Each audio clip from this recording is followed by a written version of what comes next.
Hello everybody, my name's Chloe, if you didn't know that already, which I don't expect you to because this is probably like my third or fourth video ever, so hello. It is a rainy day in southern Minnesota today, so also it's Adam Young's birthday, and I thought that today I would kick off this series that I've been planning for so super long. This series where I go over a bunch of stuff about Owl City because it is my favorite musical project of all time and always will be. So I just wanted to today go over Ocean Eyes with you guys, check the fit. Hold on. I have some coffee here, a protein shake, and I have my Owl City Ocean Eyes vinyl in the bag so that you guys can see it. Put it there just so it could be like a little backdrop type of thing. I don't know. I don't have a set, so this is literally my room. But anyways, get cozy. I'm gonna try for this video not to be too long because all of the times I have tried recording this video, it was too long to export to my computer. So I'm gonna try to keep the flowery language and yapping to some sort of a minimum. But basically what I want to do in this video is I want to express my deep gratitude for this album. I'm gonna go through every track kind of briefly, but also retaining some of the value that I feel needs to be expressed. Then we'll go through like the inspirations he had for this album and just the all-around world that was happening that ended in this album being created, and also the stuff that happened after that created the whole kind of era of Owl City 2009, 2010, Ocean Eyes. So a lot of this information I'm getting is from the Life is Cinematic website, which is the most informative website ever for any Owl City fan.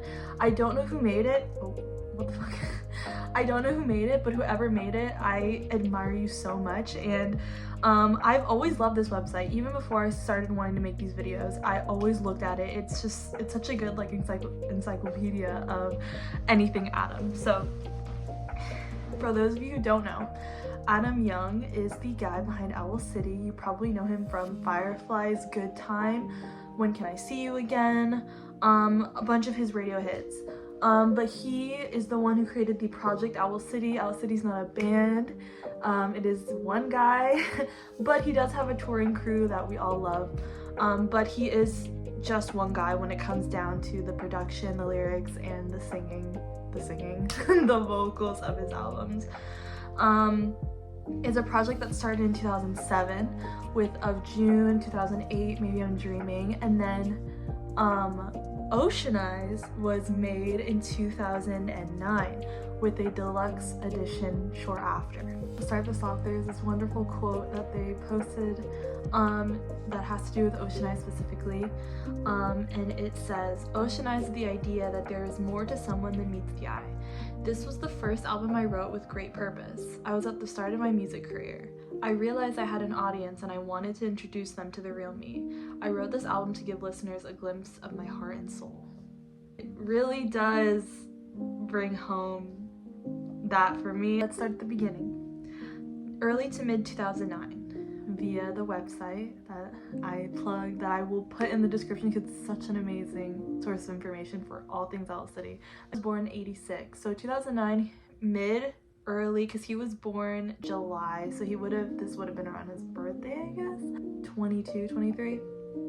All right, around this time, Adam, along with Andy and Tony Johnson, which from my knowledge of past research, just being a fan, I know that they met him through his church when they were young. I think they're still friends to this day, actually. So, along with Andy and Tony Johnson, released 3 new songs for their project entitled The Perfect Theory. They also did music together. And there's some really funny ones, like there's a lot of silly songs and a lot of really great songs that they made together, which I just think is really cute. These songs mark the end of the project. Adam also befriends founding member of Reliant K. I never know how to say it, and I feel so bad because it's so good. Like, his music is genuinely really good, and I always feel bad I don't know how to say it. But Matt Thiessen, around this time, the two began writing songs for Adam's upcoming album, as well as collaborating on each other's music.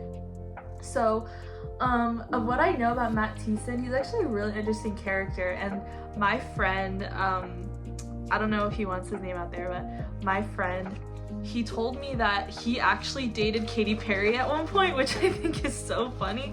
Like, the points of separation from Adam and Katy Perry. Like, okay. Adam, quote, Adam, quote, I grew up a huge Reliant K fan, so needless to say, it was a surreal experience working with such an admirable artist. Nicest guy in the world. Alright, February 2009. Adam's label deal with Universal Republic is finally confirmed. According to Steve Bursky, there was some initial disagreement about the direction Owl City should follow. Steve Bursky, quote, they were ready to send Adam into the studio with big producers and polish him up to try to become this thing that he wasn't. But we put our foot down and said, look, the reason you signed this kid is because it's working. Whatever it is about him, his music, his interaction with his fans, his brilliance in the online space, these things are connecting with people. And as soon as you change that, you lose what's special about this artist. To their credit, they really listened. Okay, so that is another very important aspect about Ocean Eyes, is that it is his first album that he's signed with Universal. So he is able to take these songs that he already made and polish them in studios that he'd never had access to, polish them in places and with people that he never would have had access to before. And that's all thanks to, if I remember correctly, the success of Firefly is on like MySpace. Around this time, Adam's first two releases of June and Maybe I'm Dreaming are remastered and re-released under Universal, featuring new album artwork. There's this whole silly debate in the community about which Maybe I'm Dreaming artwork is the best. I personally like both of them in their own way, and I kind of have a slight bit preference for the one that most people don't like because it looks like it was made on Pixar or something. I'll put a picture of it up. I don't know who made that one, but the only reason I have a slight like preference for it is because that's the version that I saw the most when I was like downloading the songs for the first time, experiencing Owl City as a whole for the first time. So I have the slightest bit of bias or whatever, even though obviously I have eyes and I know that the older one genuinely looks better. Around this time, Adam's also still performing with Swimming with Dolphins, which is an ambient project he also did, which is amazing. Swimming with Dolphins, Aquarium, what is that one called? Port Blue. Oh, they're all so good. Adam announces on April 5th that his new album will be released in the fall. Adam travels to Seattle for the first time. He takes time on the trip to record strings for his upcoming album, Ocean Eyes, at Two Sticks Audio in Emerald City. Adam, quote, spent the first day in Emerald City at Two Sticks Audio, recording live strings for the new record. It was absolutely breathtaking. I'm incredibly excited at how well the new album is coming along and absolutely cannot wait for you to hear it. There are songs about birds and worms, riding dirt bikes on turnpikes, warm fuzzy sweaters, ice skating across the country, modern dentistry, boys and girls holding hands, sock hops and foxtrots, heavy violet eyelids, underwater Ferris wheels, frozen floating icebergs, meteor showers, abandoned boxcars, beach umbrellas, armies of fireflies and lightning bugs, you name it. I love Adam so much. I should get some better lighting in here. What's that? I love Adam because I know every single reference in that little like soliloquy he wrote. That's so cute. But I'm not gonna, I mean, that's not really important to the point of this video, but if you want to know, I guess any 10 of you who watch this, comment and I'll tell you. Okay, so pausing from the background information that I was reading,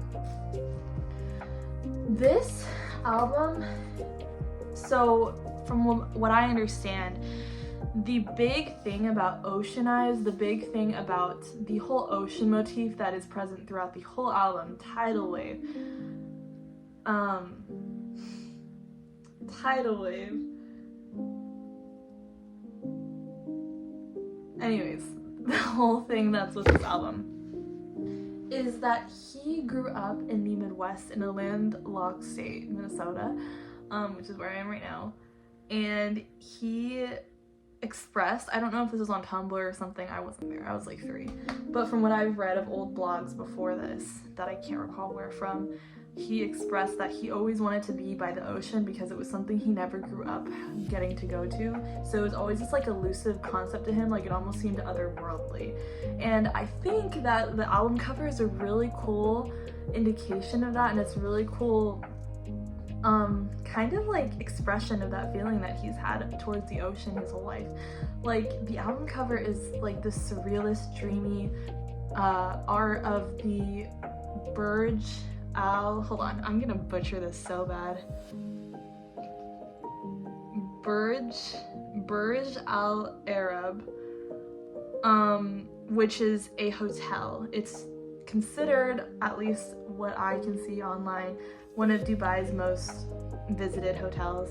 So it's just everything about it is escapist and kind of like alluding to the intensity of his dream of wanting to be somewhere that is completely opposite from what he's always known and always grown up with. And the blue is just so powerful. Like I had this purple iPod Nano which is what I used when I first started downloading songs about Owl City. And I remember like the minute I downloaded Hell of Seattle, whatever, and I had it on my iPod and it would play, I would see the album art, and the blue is just, it's like cyan blue, like it's so deeply blue. So I don't know, I just think that the concept and visual aspect of the album is very strong, and I think that the feelings along with the meaning behind things like the album art, things like the ocean motifs and all the songs and lyrics, I think it just contributes very well to the whole cohesiveness of Ocean Eyes as a whole, because in my personal opinion, Ocean Eyes is the most cohesive Owl City album when it comes to theming. Alright, Owl City's second studio album is released, entitled Ocean Eyes by Universal Republic. This is Adam's debut under his new label. Three singles are released from this album: Umbrella Beach, Vanilla Twilight, and Fireflies. Sorry, I had some technical difficulties. My phone hates me. Anyways, so the new Fireflies is slightly different from the old Fireflies video, which I was actually there for this. That's a flex because most of this I was 3 or 4. I didn't know what music was at the time. So I wasn't there for any of this. Literally basically the same video. It's just I think the color grading got a little different because it looks a lot clearer.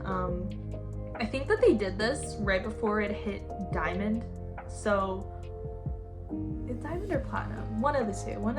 Whatever it is that is the highest ranking a song can be. That's what Fireflies got back in 2023, I think. Why did I say it like that? Okay, during this time he wrote an article on this blog that is 10 things that make me happy. Music, stargazing, swing sets by the beach, oh my god, period. Flip-flops and designer jeans, blue eyes, driving with the sunroof open, Red Bull, bunny tracks, ice cream, sleeping in, fireflies in the twilight. I agree with every single one of those things. Except for maybe blue eyes. This is not a video about me, but I've always been partial to brown eyes. Like, I know that's funny because I have brown eyes with like effing narcissist, but it's like I don't know. I have a lot of friends who have blue eyes. Like, I think they're beautiful. I just love brown eyes though.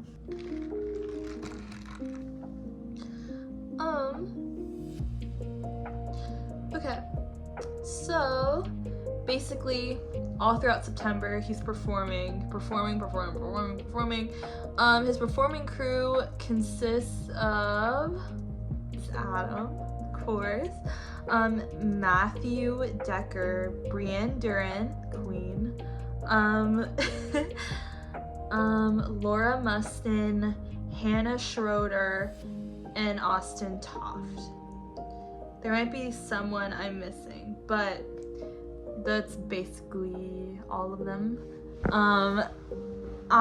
From posts I could find from back then in the past that I don't have right now, people loved them. People loved making little edits of them and being like, it's the Owl City band. Like, and Adam always would say, we are Owl City during that period of time, because it's like, he's a sweet guy, and like, they at that moment were Owl City. Like, even though Adam is Owl City and that's the whole slogan most of the time, at this point they were Owl City because they were the ones that were performing the songs for Owl City together. So it was a really cute time. There was a bunch of interviews with all of them together. Most of the interviews where people ask Adam questions, at least the ones that aren't telephone interviews, which are what he most of the time preferred, he was with his touring band and they all would answer questions together. Okay, Fireflies goes number 1, January 10th, 2010 in Australia. I get tired of looking at a computer all day.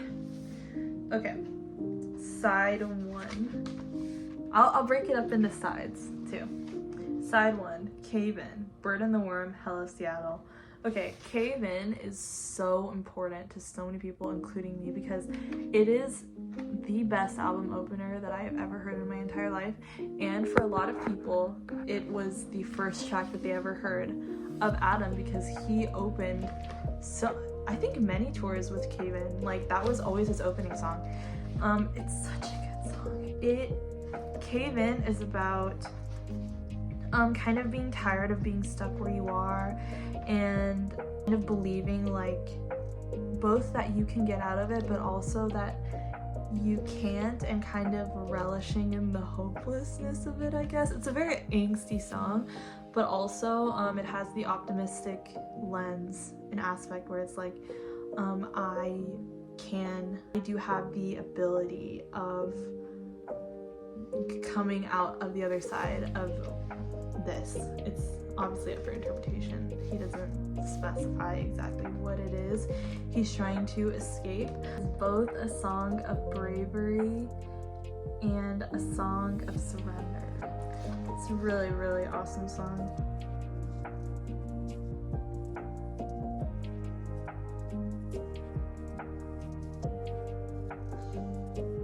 Alright, Bird and the Worm.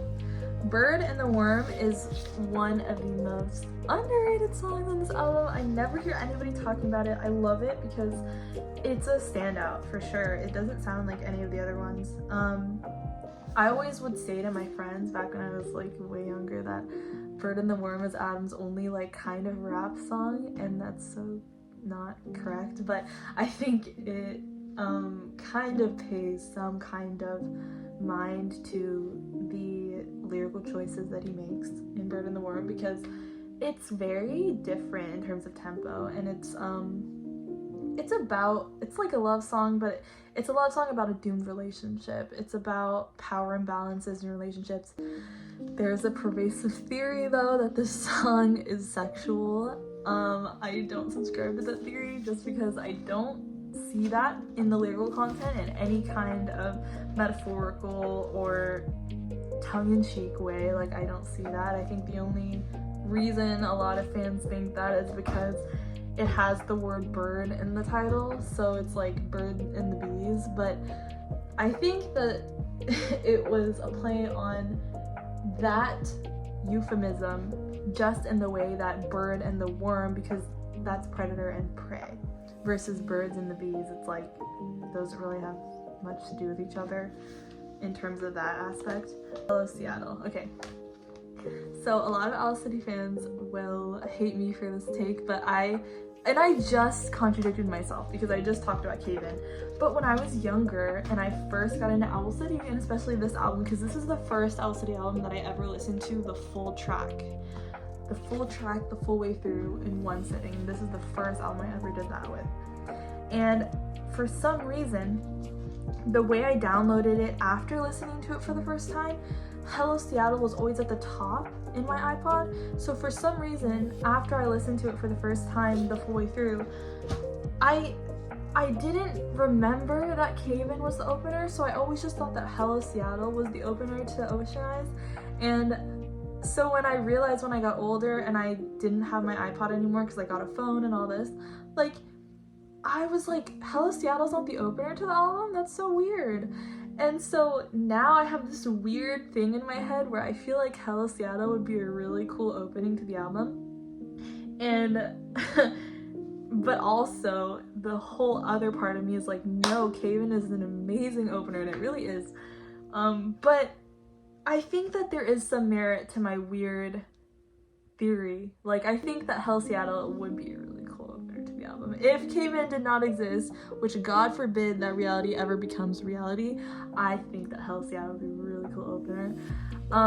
Because there's also the remix of it, and the remix of it is so cool, and I would sew off all of my limbs to go to, I would sew them off myself to go to an Owl City show where he opens the show with the remix of Hello Seattle, because the build-up is so irreplaceably powerful and indescribably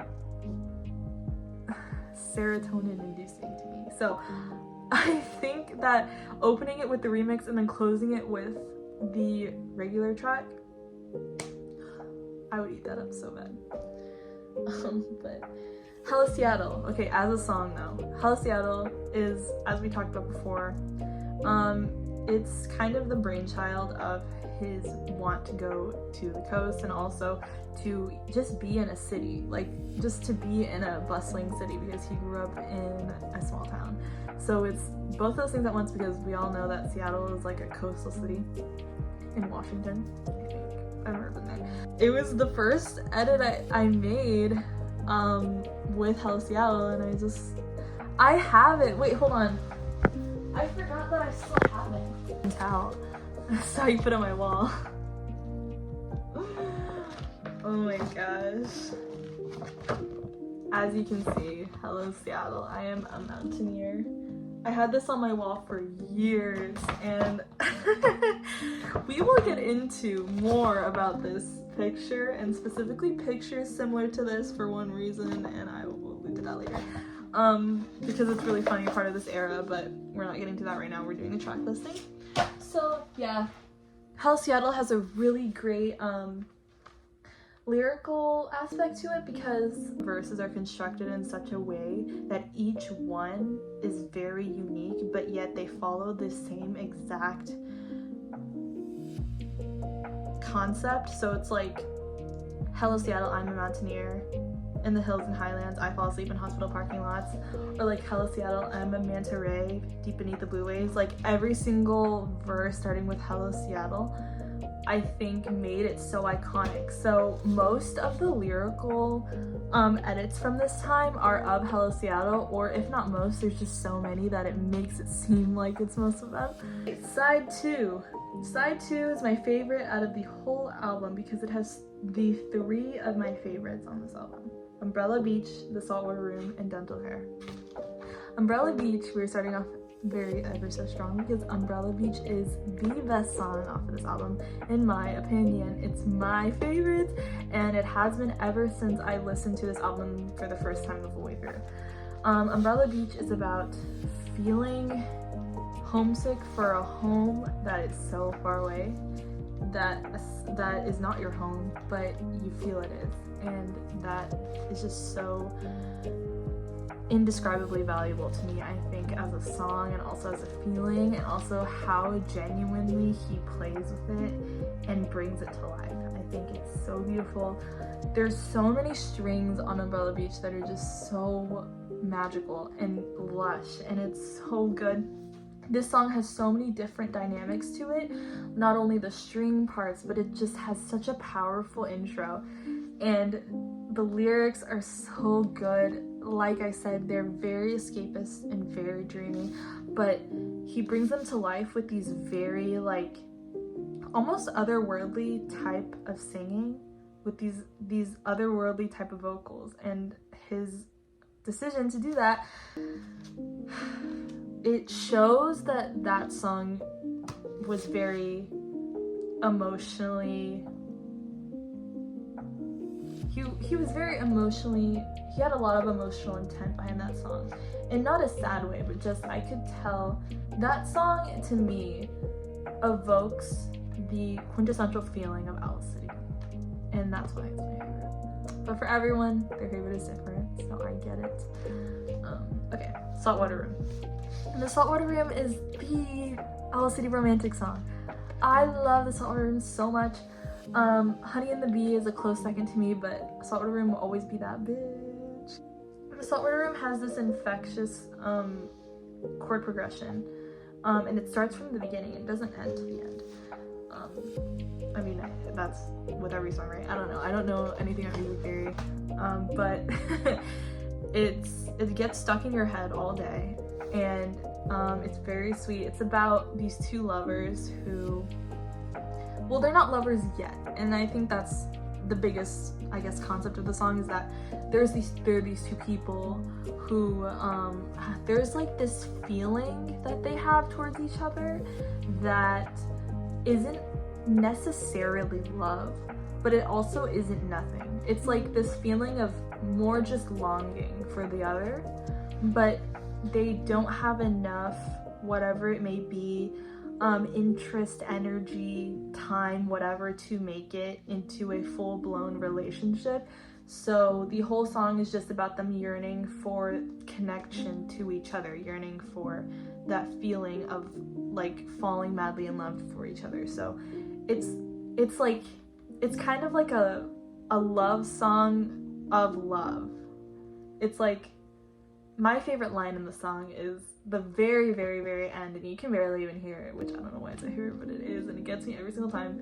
It's where, because this song is a duet between Adam and Brienne. So the end is like, so tell me, darling, do you wish we'd fall in love? Wait.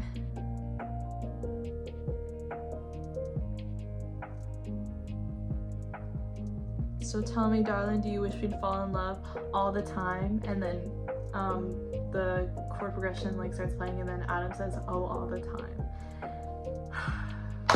Oh, it's so good. Okay. Okay, Dental Care. Dental Care is the silly song of this album. Well, Rugs From Me to You is a deluxe. And that's a whole other thing. We haven't even started talking about those ones yet. But it's the silly song off of the regular track list, and it's so cute. I listen to Dental Care anytime I'm in a really kind of bummy mood. It's really, really funny, and the puns are just classic Owl City. And when I say classic Owl City, this album is what made classic Owl City. This is the most cohesive Owl City album. Oh shit.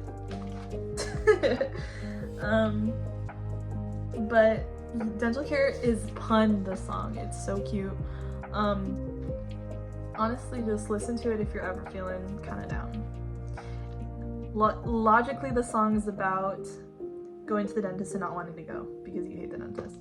I think metaphorically it's more broad, as all Owl City songs. I think it's about feeling just inadequate in everyday life just because you're kind of weird, and that's okay. Alright, side 3, Meteor Shower on the Wing Fireflies. Meteor Shower is one of the only songs off this album I don't find myself going back to very much. Not because I don't think it's a beautiful song, I think it's composed so beautifully, but it's really religious in content, and it's also very short compared to the other songs. I think it's, if I were to say, I think it's more of an interlude type of thing. But I know a lot of people love it, especially the Christian Owl Citizens. Hoot Owls, but I like saying Owl Citizens because I think it's a much prettier word. But yeah, a lot of people love Meteor Shower. Not really my thing, but still great song. Still a great song. On the Wing. Oh my god. On the Wing takes you on a trip. On the Wing feels like that feeling of when you are at the airport and in the waiting area, and you see all the planes taking off, and it's so loud and noisy, but you're kind of super tired because you bought the cheapest flight, so you're there and it's like 6 a.m. and like, so your head's kind of foggy and you're not at your most functioning, but it's just enough to where you're able to kind of hit this kind of equilibrium of like, you feel drowsy but in a good way. That's what On the Wing sounds like when you listen to it. It's longer than a lot of the other songs because it has so many different aspects that come back into play and go away, and it's so well organized in the way of like well mixed. It's so well produced. It's so dynamic. It's very similar to Umbrella Beach in the way that it's dynamic, except it's longer and it's lower tempo, but it is just so ethereal. And it's a lot of people's favorite, and it definitely is one of my favorites of all time. It's so good. I think if I were to ever put someone on to Owl City that has never listened to Owl City before, On the Wing would be a contender for that, because it just showcases all of the great things about Owl City. It has a bunch of instrumental breaks, it has beautifully melancholic yet dreamy lyrics, it has Brienne at some points. It's just quintessential. Fireflies. I don't even think I have to go into it. Fireflies is the reason that I'm here today. Fireflies is the reason you're here today. Fireflies, weirdly enough, and I heard my friend Ariel say this, and I'm saying her name because I know she doesn't mind being online. She's very online, it's great. She said to me that Fireflies is the outlier, and to me, I don't think it's an outlier in the way that Dental Care is an outlier or Bird and the Worm. I think that it's an outlier in the way that, like, it's more guitar heavy than the other ones. The other ones are a lot more electronica type of vibe. And it's in a different key than all the other ones, if I remember correctly. So Fireflies definitely feels more pop than the other songs, which it's beautiful. And it's the reason that I decided to listen to the rest of Owl City, because I heard Fireflies. I was like, hey, let me listen to the rest of this album, and I did. It deserves all of the praise that it gets. It does. I will never sit here and say that Fireflies is overrated, because even though it's certified diamond, it deserves it. There is a video on YouTube that if you love Fireflies, I highly recommend you go and check out. It's where Adam himself screen records his Logic project for Fireflies, and it's just him. I think it's titled Breaking Down Fireflies track by track or something, and it literally is the most amazing video that I've ever seen. Like, YouTube was created for that video to be published on there, because seeing him pick apart every single little MIDI sound and whatever is just so magical. Like, there's so much that went into that song, and it's such a work of art. Fireflies is a work of art. Side 4, Tip of the Iceberg, Vanilla Twilight, Tidal Wave. What was the first one I said again? Fuck. Tip of the Iceberg. One of the best compliments I've ever gotten from a friend is that I was tip of the iceberg, and I mean, that sounds weird, but it's because he was assigning Owl City tracks to all of our friends who love Owl City, and he was like, I'm gonna assign a track to every single one of you that gives your vibe, and he gave me Tip of the Iceberg.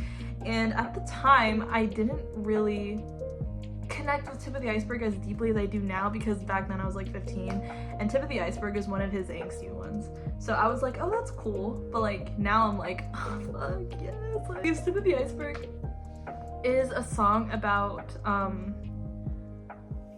it's about kind of like dreading winter, and winter being literal, winter being literal, but also probably a metaphorical sense of like the winters in life, like the times in life where you desperately need a change because all of these old things in your life, old habits, whatever may have you, desperately you need a change. So it's like kind of dreading that period of your life, but also taking power of it and being like, as he says in the song, and is my favorite line of the song, I'll do whatever it takes to change.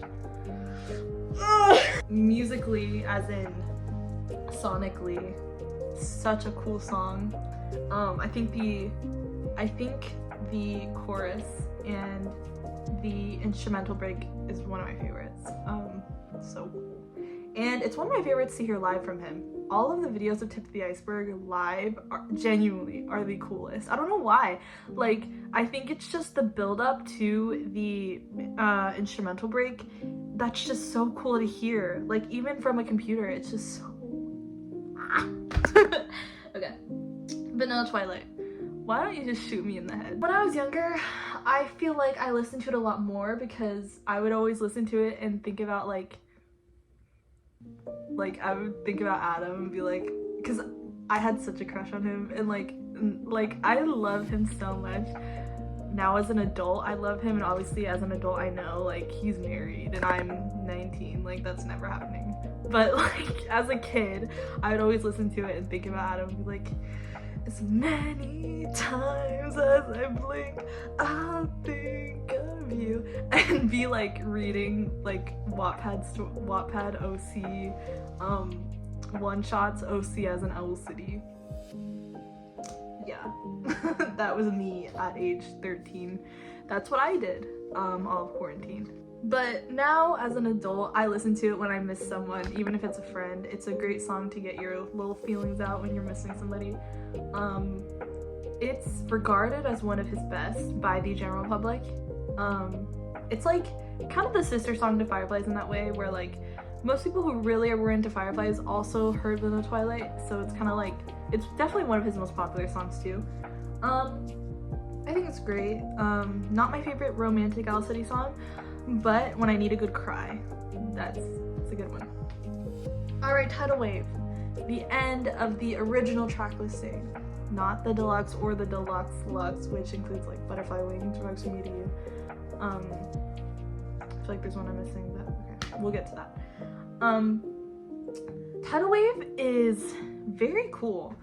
I think it's Matt that is the one that he's duetting with on the song.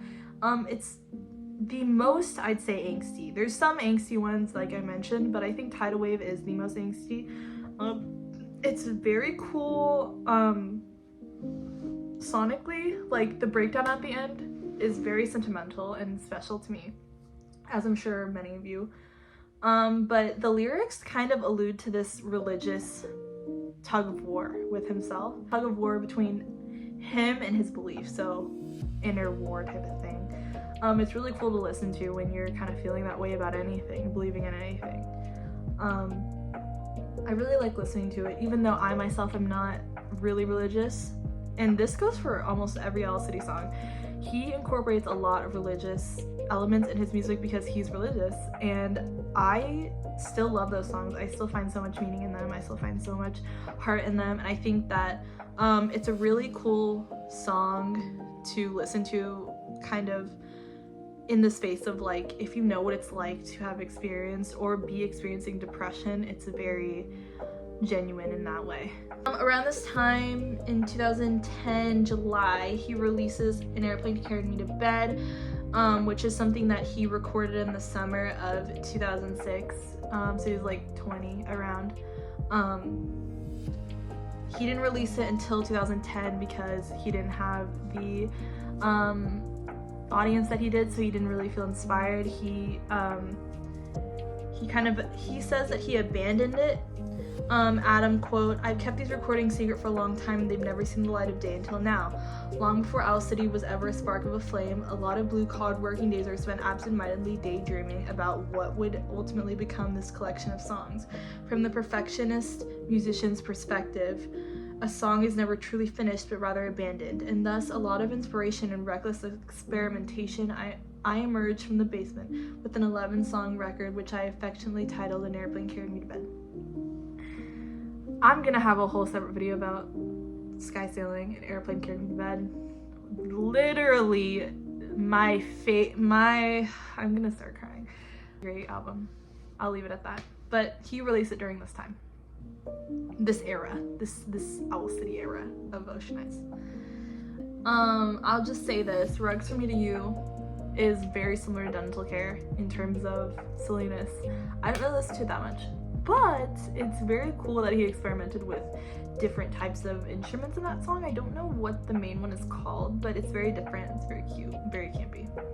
And Butterfly Wings is so good. It's so underrated. I think it's like a sister song in my head to Strawberry Avalanche because of the way it sounds.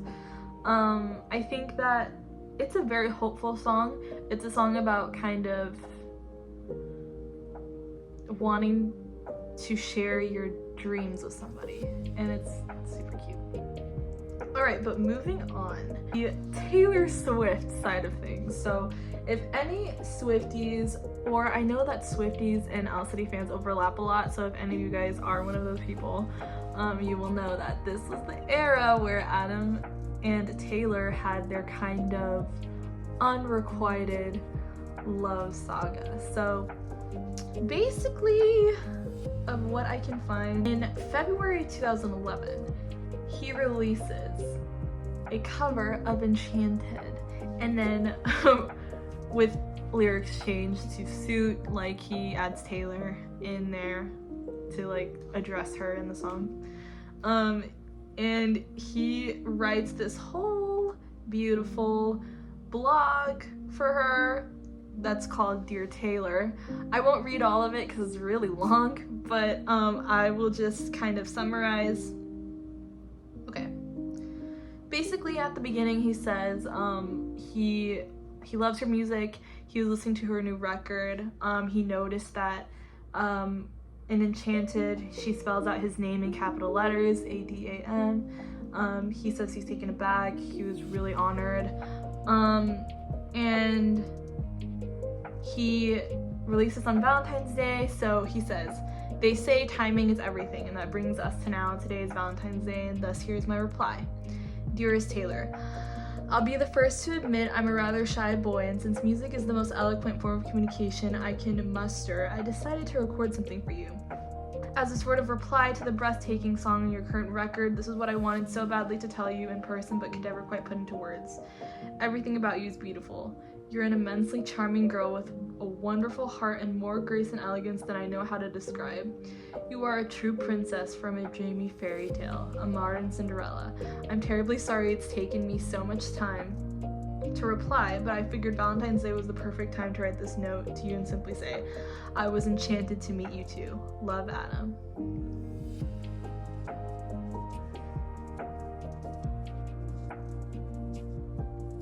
Cut the cameras. Basically, of what I remember, Enchanted was released.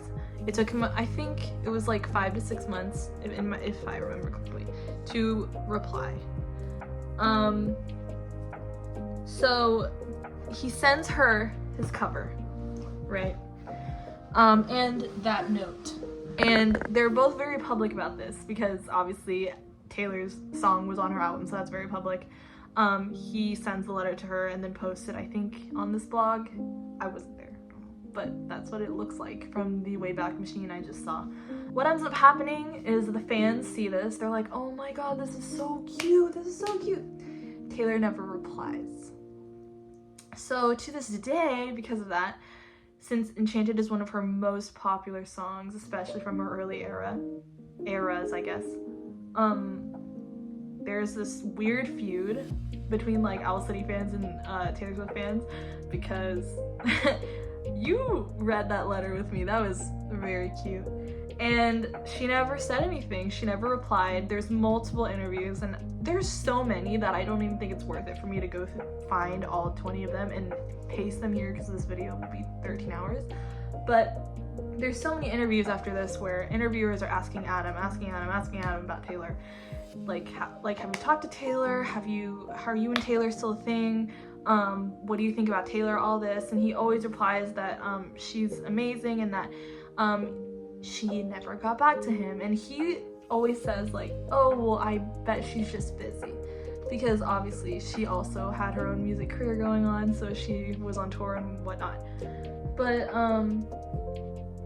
yeah, he also would always say like Taylor Swift was his celebrity crush and all this, and I get wanting to be like, oh, why would Taylor never respond to him? I'm never gonna be like mad at a Taylor Swift fan just because they didn't end up together. Anyways, I just wanted to address that because I thought it was a really funny part of this timeline that still gets brought up to this day. I will see a lot of TikToks randomly every couple months that are like, did you know that Enchanted was written by Adam of Owl City? And the only time I get mad when I see those is when I go to the comments and some of the comments are like, I'd ghost him too, he's weird, or he's corny, or he's ugly. Like, y'all need to be sent away. What do you mean? What are you talking about? That man is not ugly. And I'm lesbian. I think that we have reached almost the close of this video. So I cannot do this video without including my favorite part of this era. No, it's not a song. Hello? No, it's not a song. No, it's not a specific interview moment. No, it's not this. No, it's not that. It is the Detroit Lions shirt incident of probably spanning from 2009 to 2010. So late last year, I had a mental break where that's just to be funny. I did not, but I had a mental, I almost had to be put away because I noticed that there are so many pictures during this era where he was wearing this one shirt from the team Detroit Lions. And I bought the most similar shirt I could find on Amazon so that I could match. And I will insert all of the photos in succession here as the end of this video. And I just want you to appreciate it. I want you to appreciate the time and effort that was put into creating this ongoing string of, let's say, familiarity. Let's say creating this very specific vibe he wanted to acquire with his fit over and over. Because as we all know, there's nothing an autistic man likes more than the same shirt over and over. Alright, well, bye. See y'all next time. Oh, also happy birthday, Adam.